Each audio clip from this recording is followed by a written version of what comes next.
তো নমস্কার। প্রত্যেকের কাছে আজকে এই ভিডিও বার্তাটা একটাই কারণে, আর প্রত্যেকের কাছে একটাই রিকোয়েস্ট করব, যতটা সম্ভব এই ভিডিও বার্তাটাকে শেয়ার করা যায় একটু শেয়ার করে দেবেন। কারণ আমরা প্রত্যেকেই জানি প্রায় কেদারনাথ যাত্রায় হাজার হাজার মানুষ যারা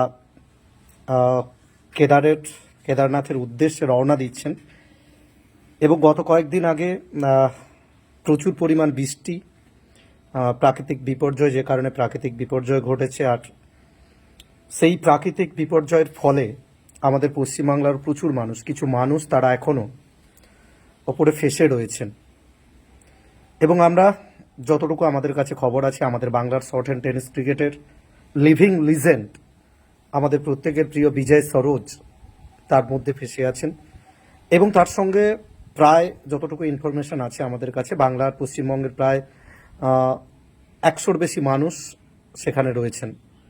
তো যতটা দ্রুত সম্ভব আমরা প্রত্যেকের কাছে আমি একটাই রিকোয়েস্ট করব, এই ভিডিও বার্তাটা যদি শেয়ার করা যায় এবং যদি প্রত্যেকের কাছে পৌঁছে দেওয়া যায়, যেমনটা ঠিক হয়েছিল করোনাকালে, যে ভিডিও বার্তার মাধ্যমে সোশ্যাল মিডিয়ায় এতটা ভাইরাল হয়েছিল, সেখানে বাংলার মানুষকে খুব দ্রুত কিন্তু স্থানান্তরিত করা হয়েছিল।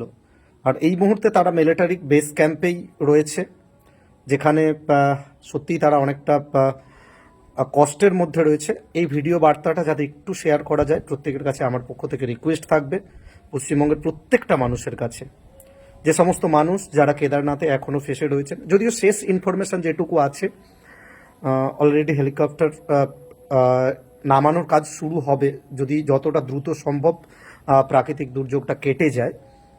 আস্তে আস্তে কাটছে।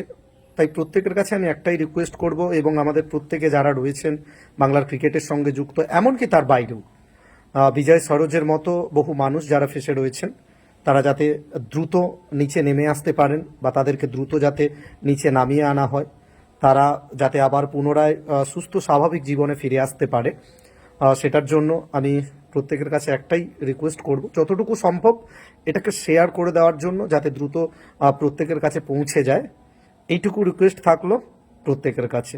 তো সবাই সুস্থ থাকুন এবং ভালো থাকুন, এবং ভিডিও বার্তাটিকে শেয়ার করে দেন।